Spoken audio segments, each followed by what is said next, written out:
New York, people who are overweight, tall or short in New York City will now be protected from discrimination rooted in those characteristics under a bill Mayor Adams signed into law Friday, a measure advocates hope will prompt other cities to follow suit.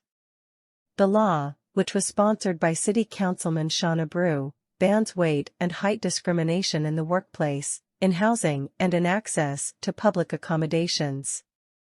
It shouldn't matter how tall you are or how much you weigh, Adams said. When you're looking for a job or you're out on our town, or trying to get some form of accommodation or apartment to rent, you should not be treated differently.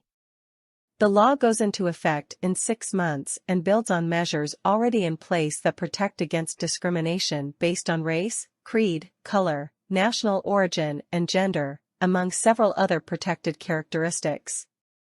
Tigris Osborne, who heads the National Association to Advance Fat Acceptance, said Friday that she's thrilled with the city for the example it's setting and that the new law will ripple across the globe.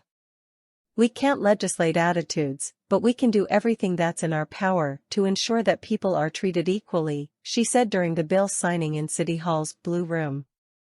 Discrimination based on weight is already prohibited in Washington, D.C., Michigan, and the state of Washington.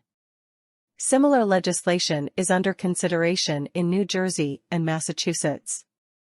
Abreu, a Democrat who represents parts of Upper Manhattan, called the city's new law a monumental advancement for civil rights and said he hopes other lawmakers take notice.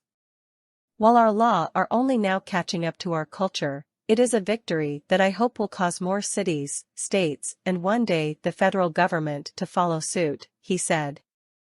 No one should have to live with the silent burden of size discrimination. When Abreu first introduced his bill, it was accompanied by separate legislation that would have prohibited against discriminating against people with tattoos.